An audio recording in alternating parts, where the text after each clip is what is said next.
Order போட்ட product இப்படி பீஸாக வரும்னு நான் நினச்சி பார்க்கல. எங்கள் வீட்டுக்கு வெளியே வந்து எப்போவுமே ஷூஸ் வந்து ரேக் கிடையாது, இப்படி செப்பரேட்டாக தான் வச்சுருக்கோம். மழை தண்ணி இந்த பக்கம் வந்துச்சுன்னா எல்லாமே ஷூக்குள்ளே வந்துடும். ஸோ அதனால் மீஷோவில் ஆர்டர் பண்ணி ஒரு ஷூ ஸ்டாண்டு தான் வாங்கியிருந்தோம். ஒவ்வொரு மந்த்தும் இதை வாங்கணும்னு பட்ஜெட்டில் ஆட் பண்ணிகிட்டே வருவோம், பட் அதை வாங்கவே மாட்டோம். பட் இந்த டைம் வாங்கியாச்சு. மீஷோவிலேருந்து இந்த ப்ராடக்டை 230 rupeesக்கு வாங்கியிருந்தோம்.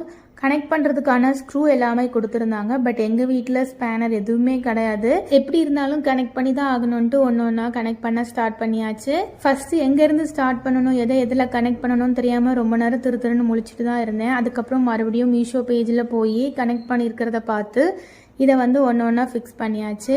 நான் யோசித்த அளவுக்கு ஃபிக்ஸ் பண்ணுறது வந்து அவ்வளோ கஷ்டமான விஷயமா இல்லை, எனக்கு ஈஸியாக தான் இருந்துச்சு. ஸோ ஃபைனலாக எல்லாமே ஃபிக்ஸ் பண்ணி முடிச்சாச்சு. இதில் வந்து மொத்தம் 3 ரேக் இருக்குது அண்ட் இதில் வந்து ஸ்ட்ராங்கான ஒரு ஹோல்டர் கொடுத்துருக்காங்க. இந்த ப்ராடக்ட்டை வச்சதுக்கப்புறம் இதில் இவ்வளோ ஸ்பேஸ் கிடைக்கும்னு நான் நினச்சி கூட பார்க்கல. ஸோ இந்த ப்ராடக்ட் உங்களுக்கு வேணும்னா லிங்க் அண்ட் கமெண்ட் பண்ணுங்கள், நான் உங்களுக்கு டிஎம் பண்ணுறேன்.